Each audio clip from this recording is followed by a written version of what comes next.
एक कहानी सुनाया करते थे, कभी हम भी राजा थे। कौन कहते थे इस बात को कि गांव जब सो जाता था तब गिदरा होते थे, गीदड़, अब तो कम है हमारे क्षेत्र में।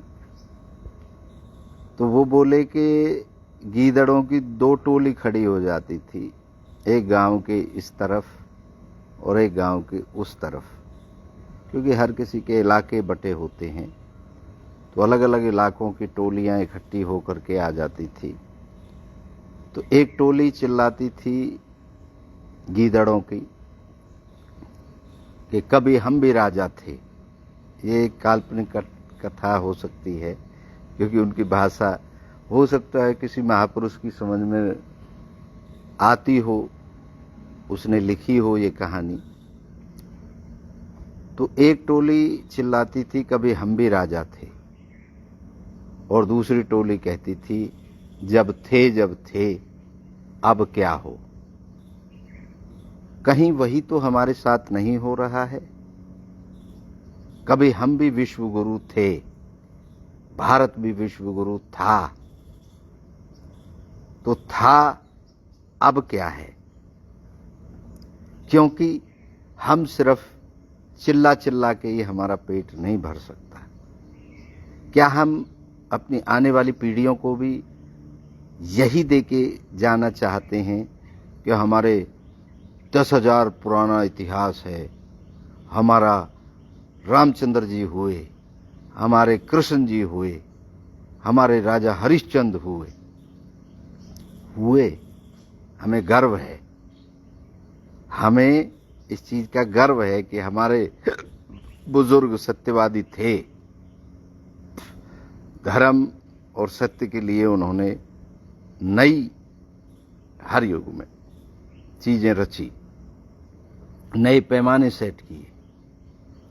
लेकिन हम क्या केवल पेट भर जाएगा हमारी उनकी गाथाओं को गा गा करके, सुन सुन करके? मेरे पास बहुत लोगों के फोन आए। मैं 3 दिन से निरंतर यात्रा में था, 3 दिन और 3 रात मैं सो नहीं पाया। तो शाम को मैं यहाँ अपने आश्रम पनहेड़ा पहुंचा, तो रात को मैं सोया। अब मैं आपसे बात करने की स्थिति में हुआ हूं, इसलिए आपसे कुछ चर्चा करने आया हूं। क्या आपने कभी सोचा है कि पुराने कपड़ों के ऊपर नए कपड़े पहने हैं आपने? क्या आप कभी पुराने कपड़ों को संभाल करके संदूक में रखा है? क्या आप कभी भविष्य में ये सोचा है, भविष्य के लिए, कि मैं इन पुराने कपड़ों को वापस संदूक से निकाल करके इनको पहनूंगा? मुझे तो नहीं लगता। क्या हम वही नहीं कर रहे हैं? क्या हम गीदड़ बन के नहीं रह गए हैं? हम जोर जोर से चिल्ला रहे हैं कभी हम भी थे, कभी हम भी विश्व गुरु थे। अब हम किस ओर लेके जा रहे हैं अपने भविष्य को? हमारा भविष्य खोजों में है, शोध में है, नया करने में है। भविष्य हमारे बुजुर्गों का हमारे ऊपर एहसान है, गर्व है, तभी हम ये सोच पाए हैं। नया खोज ही दुनिया को दिशा दे रही है, नई खोज ही भविष्य है। पहले हल बैल से खेती होती थी, आज मशीनों से खेती हो रही है। अगर वो यही कहते रहते बैठ करके खेत के कोने पे, हमारे बुजुर्ग ऐसे थे वैसे थे, वो ये इच्छा ही ना करते। ये 1 महीने का सफर 5 में तय कैसे करें, तो जहाज का आविष्कार नहीं होता। मेरी बातें आपको, किसी की आस्था को ठेस पहुंचाना मेरा काम नहीं है, किसी को गलत कहना मेरा काम नहीं है। मैं जज नहीं हूं, मेरा अपना विचार है और उस विचार के साथ मैं आपके सामने पेश हो। मैं भी बुजुर्गों की कथाएं सुना सकता था, मैं भी एक धंधा कर सकता था उसके नाम पर, लेकिन मैंने वो रास्ता नहीं चुना, क्योंकि हमारे लगभग देशवासी उस स्तर के नीचे रहते हैं कि गुरुजी ने जो बता दिया वही सत्य है, उसे मान लेते हैं। अपना दिमाग, अपना विचार, अपनी बुद्धि इस्तेमाल नहीं करते, क्योंकि परंपराएं ऐसी गढ़ दी गई हैं कि गुरु भगवान है, गुरु के पैरों को धो धो करके पी रहे हैं लोग। क्यों भाई? गुरु टट्टी नहीं करता, गुरु पेशाब नहीं करता, गुरु को पसीना नहीं आता, तो क्यों पैरों को धो रहे हो? बस उससे दिखा रहे हैं कि हमारी आस्था आपके अंदर इतनी है।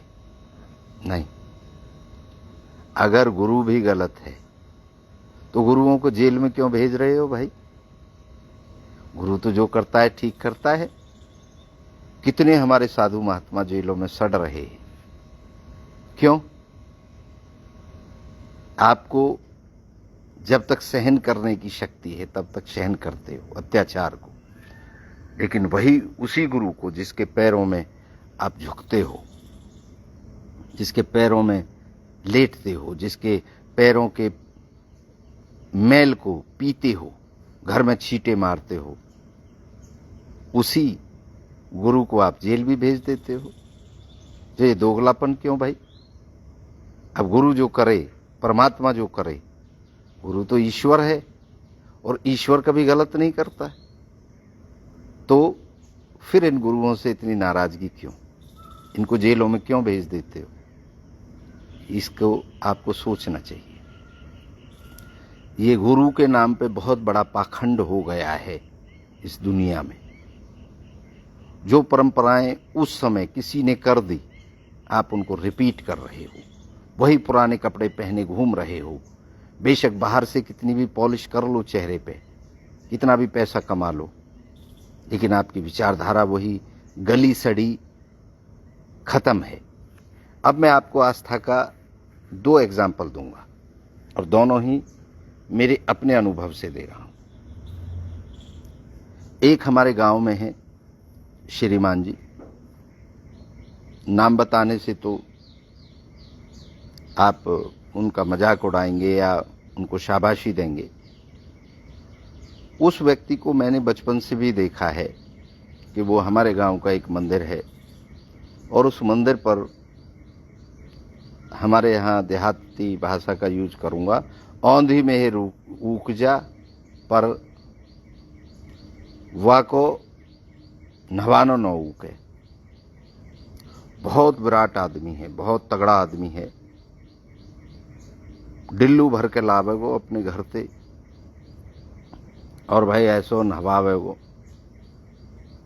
ऐसो ऐसो नहवावे वो, जुल्म कर दे। वो आर्थिक रूप से इतना गरीब है आज तक, क्योंकि ड्यूटी तो जाए ना, वो तो कतई नहवाने के भरोसे ही बैठे हुए। उसके दो बेटे थे। एक बेटा भरी जवानी में मर गया एक्सीडेंट होकर के। दूसरा बेटा अपने बच्चों को पाल रहा है और एक छोटी सी नौकरी कहीं करता है, अपने बच्चों को पाल रहा है। मैं अगर ये कहूं, आर्थिक स्थिति में उनकी हालत आज के हिसाब से दयनीय है। ये भविष्य है उस व्यक्ति का जो पुराने बताई हुई, किसी की मानी हुई चीजों को करने में लगा रहा। उसने कभी नहीं सोचा कि मुझे, इच्छा तो उसकी खूब है लेकिन कर्म से नहीं, ऊपर से छप्पर फाड़ के परमात्मा मेरे घर में पैसान की फैक्ट्री लगा दे। क्या लग पाएगी? उसके तो ना लगी। कहीं और के लगी हो तो भैया मैं खोज रहा हूं।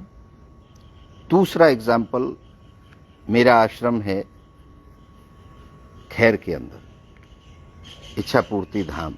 मैंने भी वहां कुछ देवी देवताओं का बिठा करके देख रहा हूं कि लोग क्या करते हैं इनके साथ।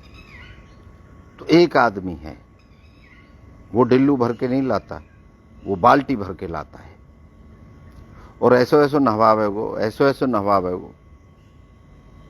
खुद न नहावे, खुद में तो बास मारे, लत्ता कई कई दिन तक धोवे नो है, पर वह पत्थर है इतनो नहवावे गो जो हमने गाड़ रखे हो। उसकी आर्थिक स्थिति इतनी दयनीय है कि हमारे आश्रम में कोई चम्मच दिख जाओ, कोई जग दिख जाओ, कोई गिलास दिख जाओ, कोई गद्दा दिख जाओ, सब ले जाए। और आर्थिक स्थिति इतनी दयनीय है कि जो आदमी चम्मच भी चुरा रहा है उसकी आप समझ सकते हो। उसको भी मैं पिछले 4 साल से देख रहा हूं, बाल्टी भर के लावे। नीयत कमाने की नहीं है, नीयत चुराने की है। तो चोर ही बने तो बड़ो चोर बन, उतनी ताकत नो, उतनी हिम्मत नो। इतनी हिम्मत जरूर है कि कहीं ते कोई चम्मच मिल जाओ, कोई कटोरी मिल जाओ, कोई थारी मिल जाओ, कोई गिलास मिल जाओ, उनने चुरा चुरा के ले जाए। ये ऐसी घटिया बातें मैं क्यों कर रहा हूं और किसके लिए कर रहा हूं? क्या मेरा धर्म नहीं है? आपका ही धर्म है? बिल्कुल है। मैं भी उसी धर्म में जन्मा हूं जिसमें आप जन्मे हो, और मैंने भी वही कपड़े पहन रखे हैं गुरुजी वाले। भाई काई के 2000 गुरु चेला है तो 2-4 तो मैं भी बना सकूं, इतने तो बेअकल मैं भी ना हूं। लेकिन मैंने एक बहुत बड़ा सा बोर्ड लगाया हुआ है पहले दिन से अपने आश्रम में, मैं आपका मित्र हूं, गुरु नहीं। भाई मैं मित्र क्यों बनना चाहूं? मैंने भी पाम धुबा के देखे 1-2 जगह, क्योंकि देखिए अनुभव करोगे तभी तो। लेकिन मुझे रात भर नींद नहीं आई, गिल्टी हुई यार मेरे पैर तो गंदे हैं। सारे शरीर की गंदगी छुटिया से लेके फिर वो पैरों के जरिए ही तो नीचे जाती है।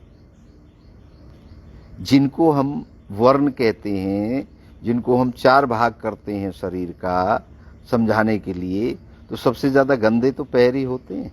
पैरों से ही चलते हैं, पैरों से ही सब काम होते हैं, पैरों पे ही सारी गंदगी टपक के नीचे आती है, पैरों से ऊपर ही पेशाब करते हैं, टट्टी करते हैं, सब कुछ गंदगी हम पैरों से ऊपर करते हैं।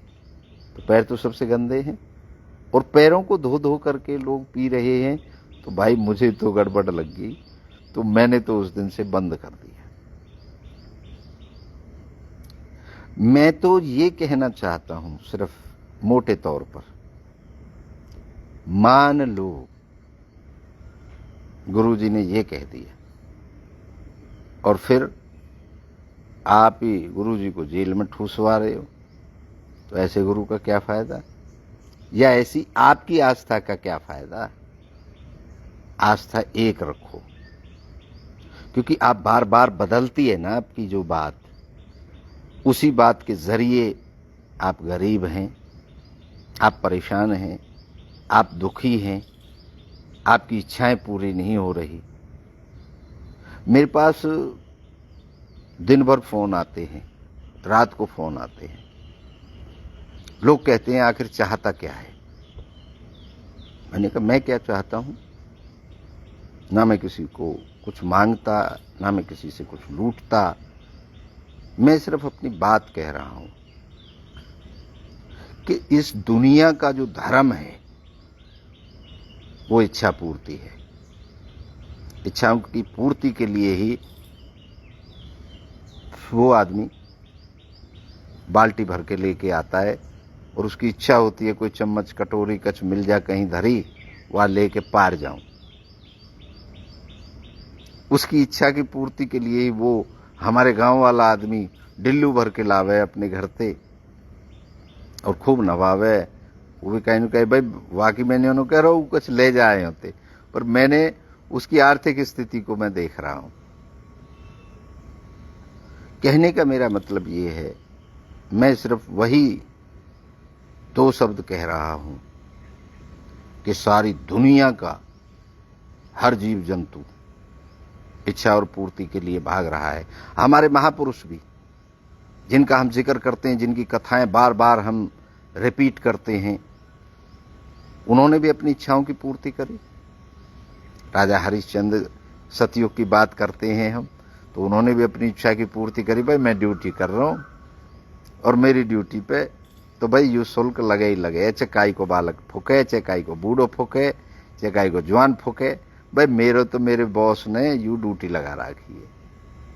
तो जब उसकी घरवाली पहुंची तो राजा हरिश्चंद्र ने भी यही बोल दिया कि भैया कपड़ा चाहिए, उनकी मुंह पे तो है ही ना, उनकी साड़ी सी में फाड़ के दे दे। तो वहां एक अलग पैमाना सेट हुआ। दूसरा, रामचंद्र जी एक वनवासी थे और एक सोने की लंका को लेकर के एक बहुत बड़ा प्रकांड विद्वान रावण, चारों वेदों का ज्ञाता, उसको हरा दिया। वहां एक नया पैमाना सेट हुआ सत्य और असत्य का, कि भाई काई की बीरबानी लेके भग जाओगे तो भैया उलट बजाने तो आवे कोई, ढूंढ तो उन्होंने विजय प्राप्त की। अब तीसरा युग भी हमारे किताबों में लिखा है, द्वापर युग। तो वहां भी भैया भैया के हिस्सा खाएगो तो वह लठ तो बजाना ही पड़ेगो, और जाको खायो उन्हें निकाल लिया उन पे थे, धींगरान पे थे। तो ये सारी चीजें सबकी अपनी अपनी इच्छाएं थी।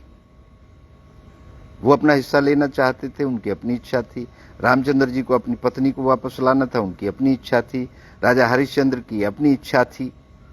तो इच्छाओं की पूर्ति करी उन लोगों ने, उन देवताओं ने, उन भगवानों ने, उन महापुरुषों ने, जो भी आप समझें। तो आज आप क्या कर रहे हो? आप सोच करके देखो। सुबह से शाम तक, रात तक, रातियों सिर्फ इच्छा की पूर्ति तो कर रहे हो। तो इच्छा की पूर्ति, इच्छा तो आपने पाल ली कि मुंह पे इतना पैसा हो, इतनी मेरी फैक्ट्री लगे, इतने मेरे जहाजन में डोलूं, लेकिन क्या उस पर कर्म किया? नहीं किया ना, तभी तो पूरी नहीं हो रही। केवल कहीं ने बहका दी एक भैया ऐसे कर, वहां वह गाड़ी वह चौराहे पे दीवला धर कर जोत जला कर वह में कांटे गिर कर वह में चून की गुड़िया बना कर वह में कील ठोक कर वह न धरे तेरे काम है जाएगो, तेरी इच्छा पूरी है जाएगी। मेरे यार अगर ऐसे इच्छा पूरी होती तो भैया वो नो कर ले। तो एक और कहानी मुझे याद आएगी बात करते करते। एक बहुत बड़ा ज्योतिष का आचार्य रात को तारों की गणना करता हुआ, ऊपर देखता हुआ रास्ते से जा रहा था।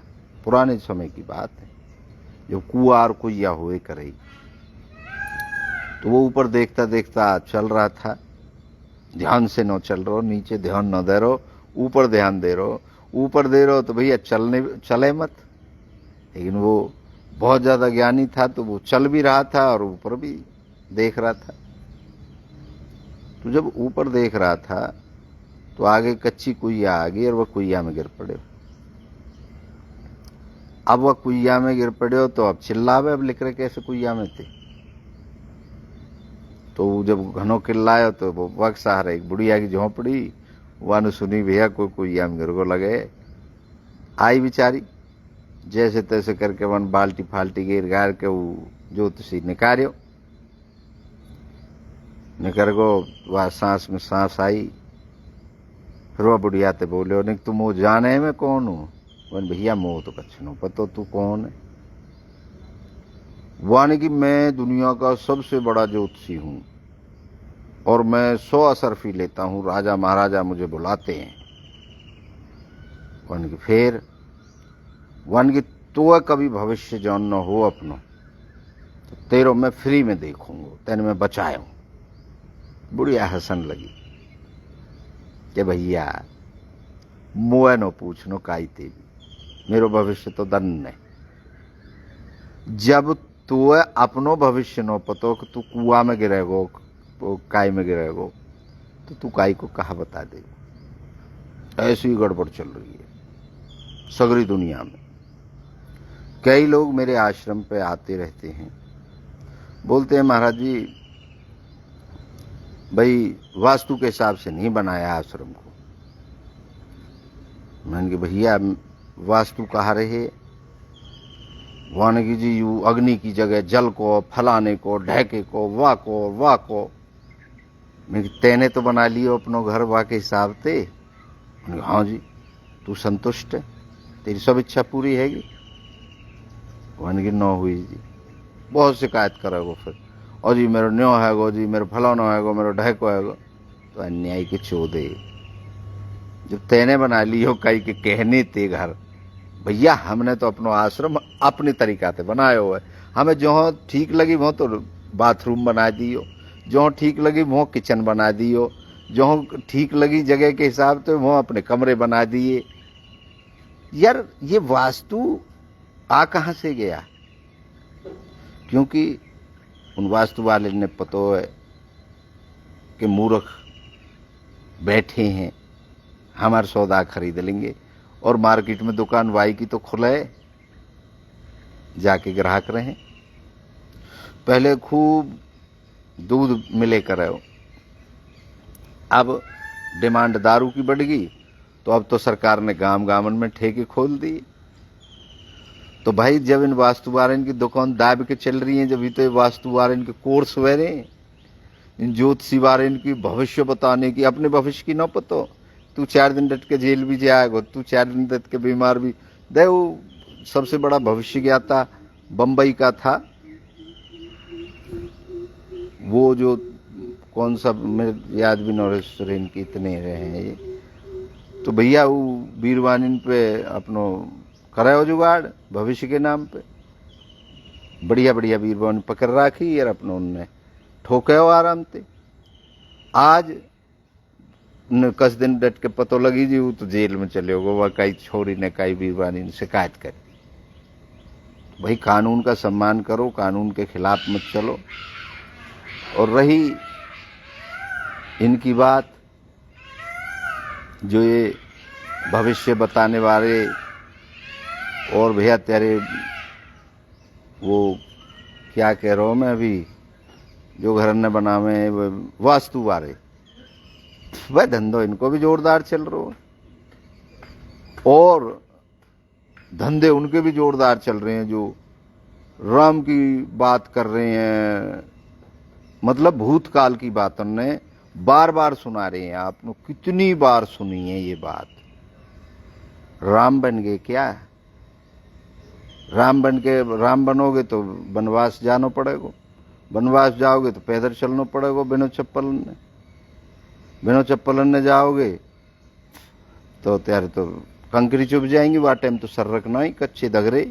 रामचंद्र जी ने अपना काम चला लिया, उनको तो सजा दी गई थी, उनको तो एक पिताजी के द्वारा बात दी गई थी, ये तुम तो अन्यायी हो, धन्नो कतई। त्यार तो घर भी है गो, बालक भी हिंगे, ट्रैक्टर भी है गो, भाई खेतन में लगाओ जोड़ के, कच्छ भी नो वेरो। और अपना जुगाड़ याद देखो कि जो बेमौसम, किसानों से कह रहा हूं, जो बेमौसम बारिश हो जाती हैं, आपकी पकी हुई फसल को खराब कर देती हैं, उनसे कैसे बचा जाए, इस पर विचार करो। अपने बच्चों को आप क्या वही देना चाहते हो जो आप मिला है, या आप चाहते हो कि आपके बालक आपकी तरह दुखी ना रहें? भाई त्यार विद्या की शो है, बताओ। अगर तुम दुखी ना हो तो, बिल्कुल दुखी हो तुम, क्यों? बड़े बूढ़े बताए गए जिन बातन ने मान रहे हो, जिन बातन ने उनते तो दुखी रहोगे मेरे यार। भाई स्वामी विवेकानंद की एक बात बड़ी गजब लगी और उस बात से ही मैं आज यहाँ तक पहुँचा हूँ, इतना निखार हुआ है कि रोज नई समस्या पैदा करो।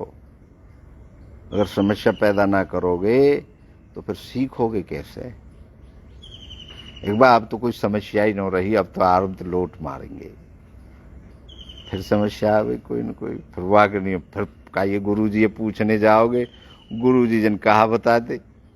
तो समस्या तुम्हारी है, हल तुम खोजो, और अगर कोई बताता भी है उसका हल तो उस पर 1000 प्रश्न करो, 1000 प्रश्न करो, जब तक करो जब तक उसका अंत ना हो जाए, तब तो स्वाद है। और भैया हम तो गुरु जी की मान लें, गुरु जी ने कह दे वो तू ऐसे कर, बस बाकी गोवर्धन की 21 पर कम्मो दे दे, फिर तू 12 बौनी को वेगो। तो भैया यू तो तू कितनी बार 12 बौनी को है और कितनी 21 पर कम्मो तैने दई है। मैंने बनाए रखी है पर कम्मो, मैं भी देखूं लोग दें, मैं देखूं, मैं तो अनुभव करने के लिए बनाया है सब कुछ। मोह तो ऐसे न लगे कि कोई बिल गेट्स आए हो कायदे वहां पर कम्मो देने के, क्योंकि वहां पर फुर्सती नो, वह विकास करनो, वह दुनिया दिशा देनी है, तम पे कोई काम ना है। चलो ले पर कम्मो ही दे। हमें हरियाणा में एक हमारे वो बहुत बढ़िया कवि हैं, तो वो जैमिनी जी, तो जैमिनी जी एक बात बता रहे, मैंने वो सुनी थी इसी पे फोन पे ही। एक बार उनके कार्यक्रम में गया था तो वहां भी उन्होंने वो सुनाई थी। तो वो कह रहे जी हरियाणा में कोई जा रहो तो एक बुढ़िया रो रही अपने दरवाजे पे बैठी, वो पूछने लगे कुछ हर तरह को छोरा, एक दादी कैसे रो रही है, कहा हुए गो, कोई मर गो, कोई कहा हुए। तो बुढ़िया बोली, ए भैया वैसी रो रही हूं, ठाली बैठी, मैंने कही और कुछ कौम न हो तो रो ही लऊं। तो भाई तुम कहीं ऐसे ही तो नो कर रहे हो, ठाली बैठे हो तो चलो लगाइए आमे, ठाली बैठे हैं चलो नहवाइए आमे। ए अन्यायी हो, ठाली क्यों बैठे हो। और भी कच्छनो है। वो महात्मा गांधी जी की एक बात मैंने पढ़ी थी कहीं, वो ये कहते थे कि जब आप खाली हो तो अपने कुर्ता फाड़ के नए कुर्ता फाड़ दो और सुई धागो लेके बस सीमन लगो, जब कति कोई काम न हो तो। पर अंधविश्वास में मत जाओ, पाखंड में मत जाओ, बहुत पाखंड कर लिए। रेड होगी है देश की, रेड होगी है हमारे वर्तमान की इन पाखंडन से।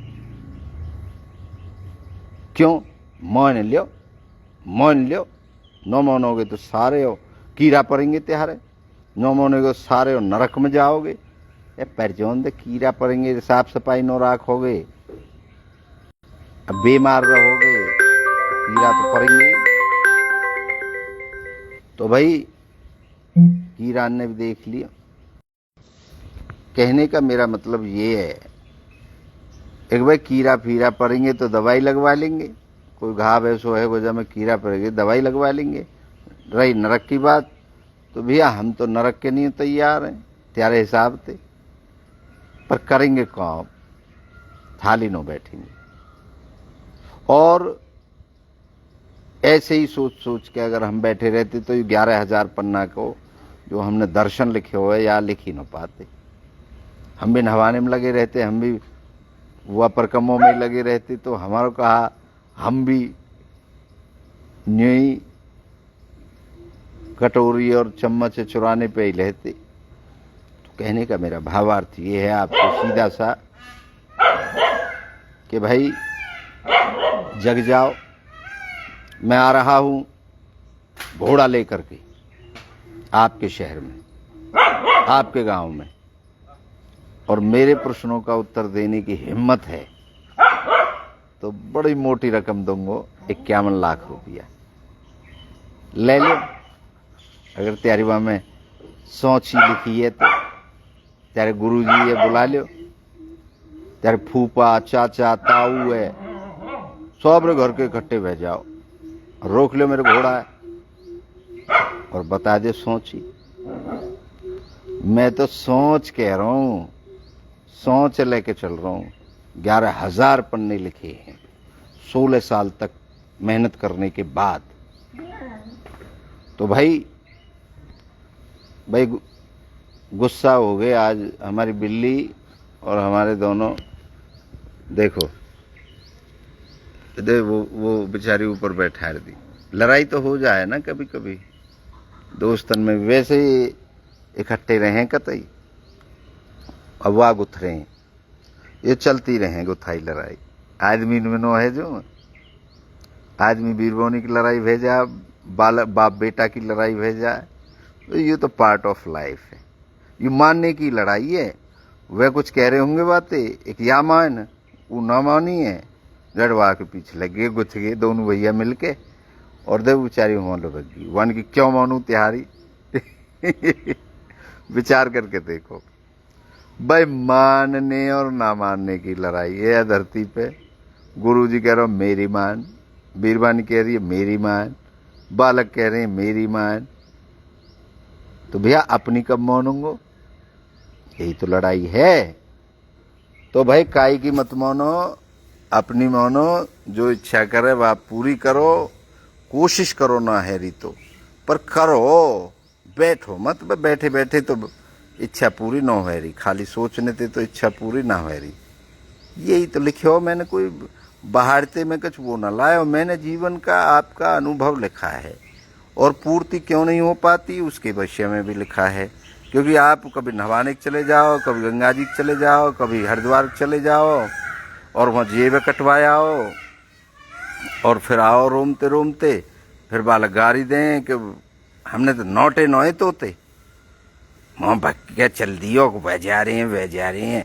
मैं भी नहाया हूँ गंगा जी में नहाए थे। अगर तेरे पाप धोवें, यहाँ तो भैया के मेंढे काट रो, भैया के ट्यूबवेल के कनेक्शन काट रो, उनके तारन काट दे और वहाँ जाके गंगा जी में जाके ओ भैया युवा की गुप्ची है, युवा की गुप्ची है, युवा की गुप्ची है। अन्यायी जाग जाओ भाई। मैं तो आ रहा हूँ घोड़ा लेके 51 लाख रुपया ने धर के, अपने दर्शन धर के। और भाई रोक सको तो रोक लीजो, लेकिन लड़ाई हमारी आपकी होगी। या बात पे एक बार सोचो, तुम बोल रहे हो सोच, या हमारी किताब में जो हमने लिख दी हो वो सोच बोल रहे हो। सत्य को खोजने की बात है।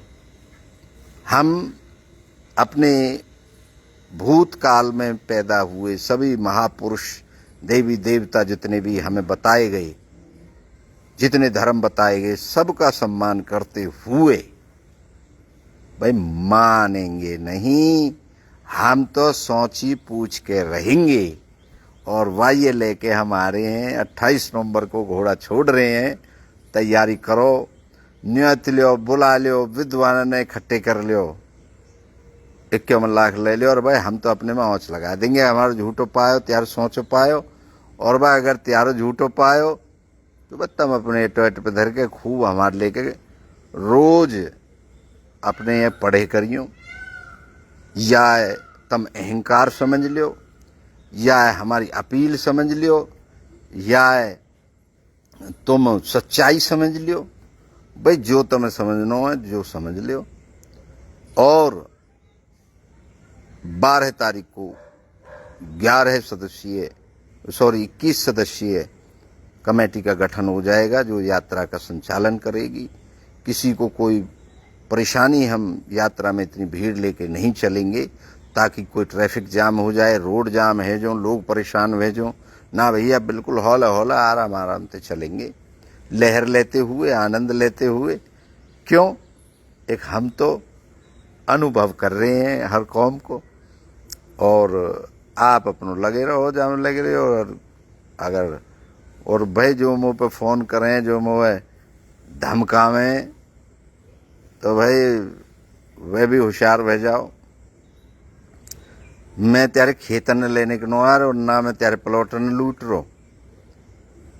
मैं तो भैया सच्चाई लेके तो चलूंगो। विद्वान न हो तुम, अगर विद्वान हो तुम वहां के मुकाबलो करियो। जो धमका रहे हो मुँह फोनन पे, अरे तुम नाश कर रहे हो, वाह को धर्म को नाश कर रहे हो, वाह कर। धर्म तेरी भुआ को है, हमारो धर्म नो है। हम धर्मन को नाश कर रहे हैं, हम मुर्दे ने जगाने को काम कर रहे हैं। तुम मुर्दे हो, तुम लोगों ने मुर्दो बना रहे हो हैं।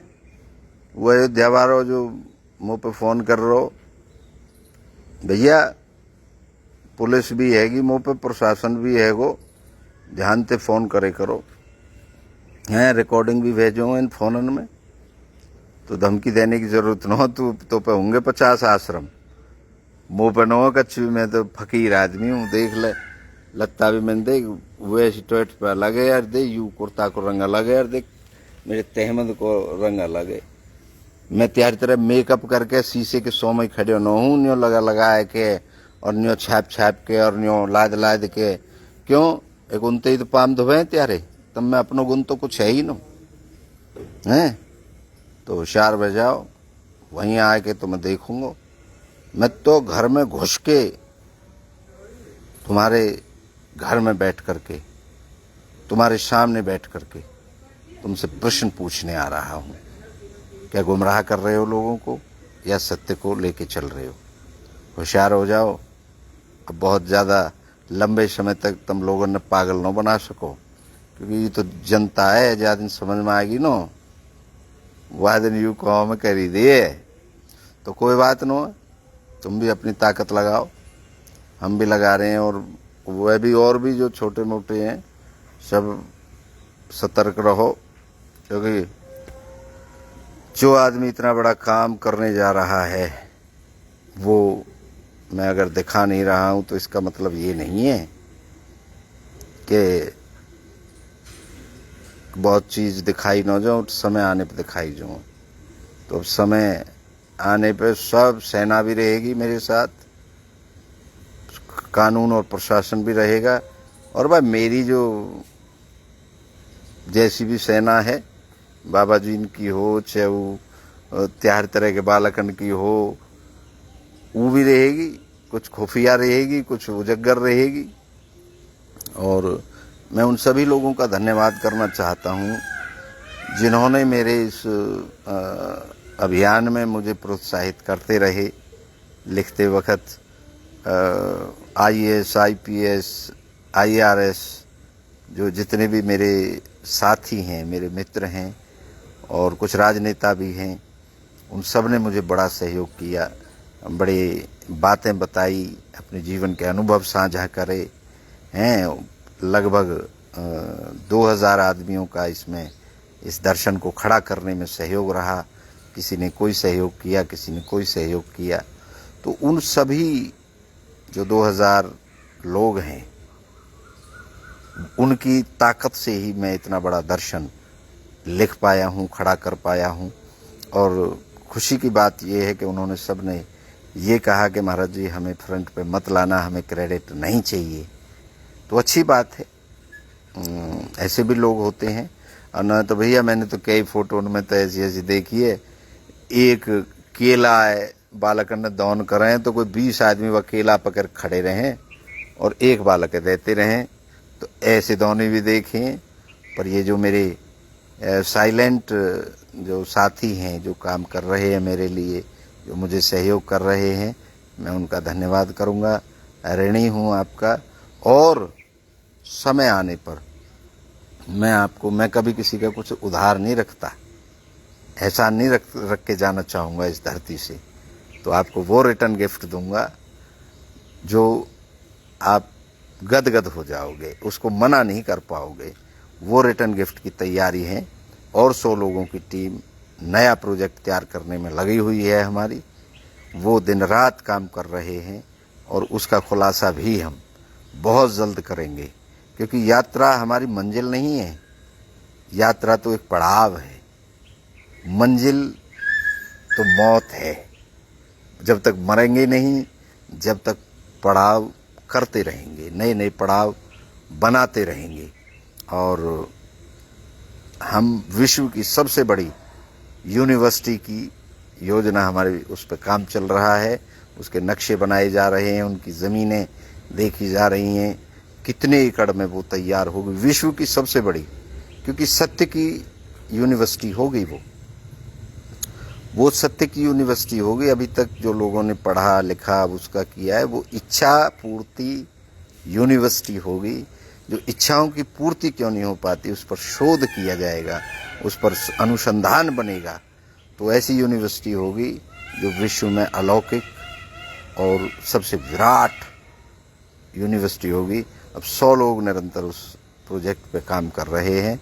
वो जब चीज़ें तैयार होकर आपके सामने आ जाएंगी, क्योंकि यात्रा के पड़ाव के बाद फिर हम पूरे विश्व का भ्रमण करेंगे इस भारत की यात्रा के बाद, और इन किताब को छापने का ऑर्डर कर देंगे और आपको पढ़ने का मौका मिलेगा कि हमने आखिर लिखा क्या है। और हम विश्व में भ्रमण करके, और भारत के अंदर ही बनेगी वो यूनिवर्सिटी, क्योंकि हमारा एक ही संकल्प है, भारत को फिर से सत्य में स्थापित करना है, विश्व गुरु बनाना है। विश्व गुरु शब्द चिल्लाने से नहीं बन जाएगा, लिखने से नहीं बन जाएगा कि मैंने तो जी राम का नाम लिख लिख के इतनी 2000 एक कोठो भर दियो, तो राम थोड़ी तो बन जाएगा लिखने से। राम जैसे काम करो, राम जैसी त्याग करो, राम जैसी मर्यादा में रहो। लेकिन बातें मतलब नो है, दांत है लग जाए, राम ही राम लिख रहो। जन कितने पेन खराब कर दिए, कितनी कॉपी खराब कर दी। तुम्हें पता हो कागज कितना कीमती है, ये कितने पेड़ काटे जो दे, पेड़ कितने अच्छे लग रहे हैं, ये कटें तब ये कागज बनता है। तो मूर्ख हो, लिखना बंद करो और ध्यान से सत्य को खोजो। सत्य मैंने न करो, मैं ही सत्य खोज के सोचा धारिया धरती पैदा हुआ हूं, ना ना ना ना, मैं तो वह सत्य खोजने की तो यात्रा है यू। तो खैर बहुत बढ़िया, बहुत लंबा हो गया, बड़ी अच्छी बातें आपके साथ मेरे मन में जो थी। मुझे बहुत फ़ोन आए, मुझे बहुत धमकियां आई, बड़े बड़े विद्वानों की धमकियां आई। तो भैया हम तो धमकी फमकी तो न डर रहे, हम तो यार ये तो लिख दियो, बेशक मेरे साथ कुछ भी भेजियो, ये तो जनता का सौदा है, जनता मिल जाएगा। पर मैं अपनी यात्रा को शुरू करूंगा 28 नवंबर को, और आप सभी सादर आमंत्रित हैं। और बिल्कुल साधारण तरीका से करूंगा, बिल्कुल आपकी तरह आपके बीच में रहूंगा। जो मेरे ऊपर अटैक भी करना चाहें तो अटैक भी करें, मुझे कोई परवाह नहीं है, क्योंकि मृत्यु सत्य है। मरेंगे तो सही भाई, तुम भी मरोगे हैं, और मैं तो फकीर हूँ भाई, मेरे तो मरने को ना चाहिए बहुत ज़्यादा दुख होगो, सुख हो तो मैं सुख मिल जाए तो भैया कर लीजिए खेल। तो मैं आपको न्योता भी दे रहा हूँ। धन्यवाद, आप सभी की इच्छाओं को नमन कर रहा हूँ, क्योंकि आप पे इच्छा के अलावा कुछ है ही नहीं। धन्यवाद।